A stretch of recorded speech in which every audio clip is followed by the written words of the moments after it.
مين قال البانيه والمكرونة هم أسرع وجبة ممكن تعمليها؟ تعالوا بقى أما أقول لكم وجبة أسرع منها بكتير، ويا سلام على الطعم وجماله. البيكاتا بالفراخ. كل اللي عايزينه نص كيلو من صدور الفراخ، بنقطعهم شرايح رفيعة وبنبدأ نتبلهم بملح وفلفل اسود بس من الناحيتين. وبعد ما بنخلص الناحيتين تتبيل، بنبدأ الخطوة اللي بعدها على طول وبنجهز الدقيق. يعني مش بننتظر وقت للتتبيل ولا اي حاجة خالص زي البانيه. هنبدر بقى قطع الفراخ الموجودة كلها في الدقيق، وبعد كده بجيب جريل على النار وبحط فيه قطع من الزبدة، وببدأ ان انا على نار متوسطة احط قطع الفراخ علشان انا محتاجة ان هي تلقط لون ذهبي. على ما تلقط اللون الذهبي وتستوي براحتها، هنيجي نعمل شوية من الرز الابيض. مفيش اطعم من كده. اول حاجة معلقة من الزيت على معلقة من السمنة، وهحط الرز الابيض وببدأ ان انا اقلبه كده شوية، وبضيف مقدار المية اللي عندنا.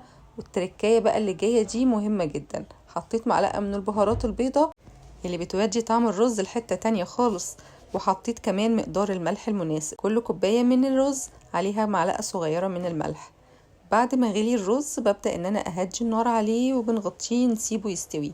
بعد كده هنبدأ نجهز المكون التاني للبيكاتا، وهو المشروم. المشروم يا جماعة مش بيتغسل، اهم حاجة يكون فريش، يبقى طعمه مختلف تماما على المشروم المعلب.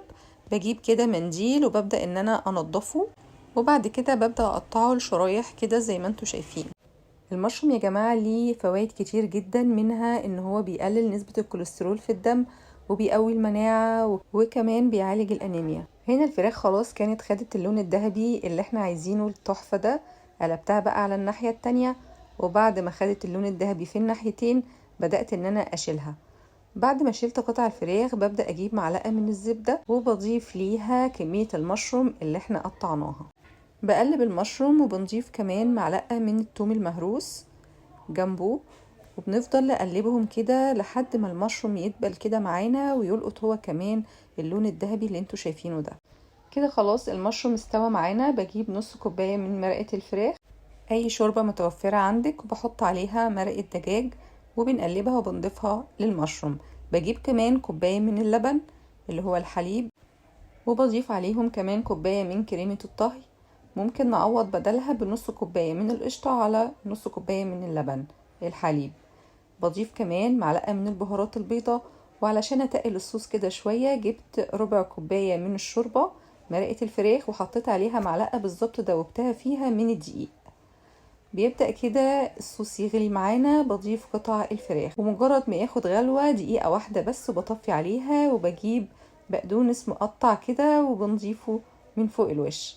غرفت بقى الرز وطبق البيكاتا بالمشروم يا جماعة، ولا أحلى ولا أطعم من كده بجد.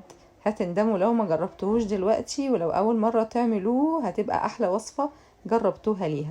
وبألف هنا عليكم مقدما.